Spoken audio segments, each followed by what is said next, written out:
பரமார்த்த குருவும் சீடர்களும் பொரி வாங்கிச் சாப்பிட்டபடி மடத்துக்குத் திரும்பிக் கொண்டிருந்தனர்.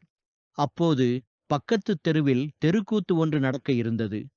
அதில் நடிப்பதற்காக கிருஷ்ணர் வேடம் போட்டுக்கொண்டு அந்த வழியாக வந்தார் ஒருவர்.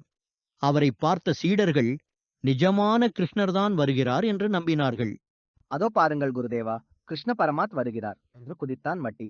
ஆமாம் குருவே, கையில் புல்லாங்குழல் கூட வைத்திருக்கிறார் என்றான் மடையன். பரமார்த்தரும் அவரை கடவுள் என்றே நம்பினார். உடனே நன்றாக இருந்த தன் வேஷ்டியை கிழித்து விட்டுக் கொண்டார்.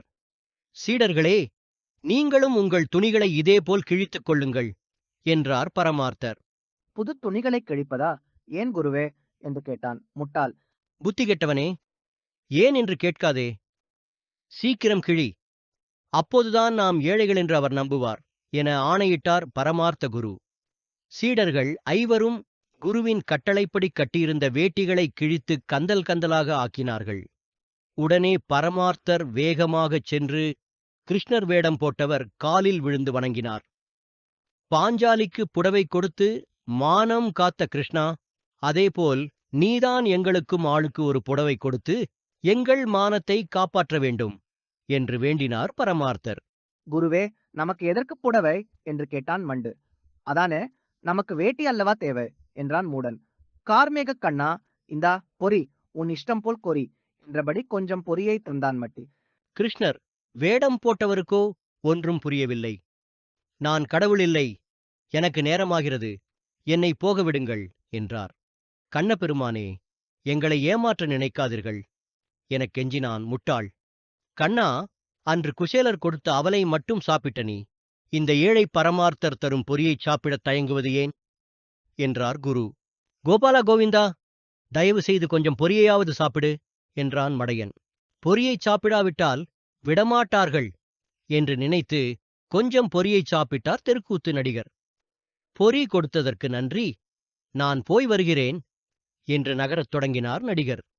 என்ன, பொரியை தின்றுவிட்டு சும்மா போகிறீர்கள்? எங்களுக்கு வேண்டிய வரங்களை கொடுங்கள் என்றார் பரமார்த்தர். வரமா? அதென்ன? ஆமாம், குசேலர் வீடு பொன்னாக மாறியது போல எங்கள் மடமும் தங்கமாக மாற வேண்டும். எங்கு பார்த்தாலும் பொற்காசுகளும் வைரங்களும் மின்ன வேண்டும் என்றான். எங்கள் கந்தல் உடைகள் பட்டாடையாக மாற வேண்டும் என்றான் முட்டாள். வரம் தராவிட்டால் ஆளை விடமாட்டோம் என்றான் மடையன். சரி, நீங்கள் நினைத்தபடியே நடக்க கடவது என்று அருள் புரிவது மாதிரி கையை காட்டினார் தெருக்கூத்து நடிகர். ஆஹா, பொறிக்குப் பொன் கொடுத்த கிருஷ்ணா, உன் கருணையே கருணை என்றபடி குருவும் சீடர்களும் அவர் காலில் விழுந்து வணங்கினார்கள். ஆளை விட்டால் போதும் என்று தெருக்கூத்து நடிகர் ஓட்டம் பிடித்தார். அப்பாடா, கடவுளையே நேரில் பார்த்துவிட்டோம், அவரும் ஏமாந்து போய் வரம் கொடுத்து விட்டார் என்றார் பரமார்த்தர். குருவே, நாம் மடத்துக்கு போகும்போது மடமெலும் தங்கமாக மாறிவிட்டிருக்கும். மடம் முழுதும் பொற்காசுகள் குவிந்து கிடக்கும். அதனால் இனிமேல் நீங்கள் நடந்து போகக்கூடாது என்றான் மட்டி. எங்காவது பல்லக்கு கிடைத்தால் வாங்கிவிடலாம் என்றான் மடையன்.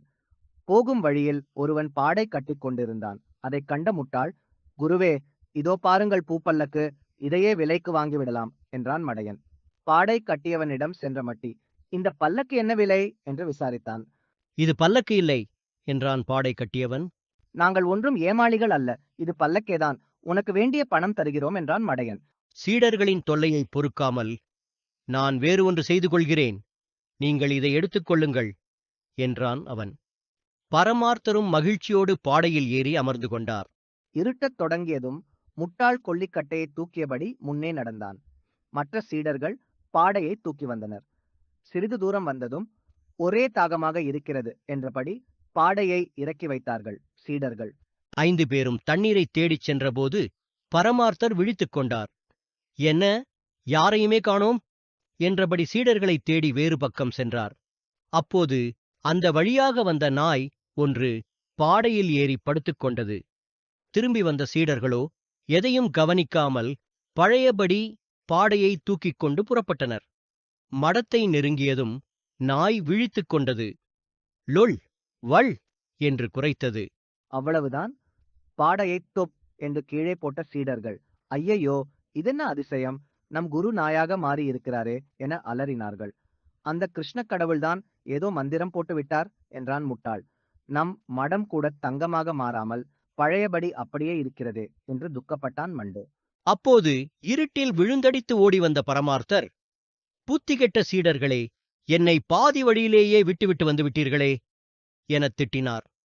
குருநாதா, அந்த கிருஷ்ணக் கடவுளை நம்பினோம், அவரும் பொறி வாங்கித் தின்றுவிட்டு நம்மை கைவிட்டு விட்டாரோ என்று ஒப்பாரி வைத்தனர் சீடர்கள்.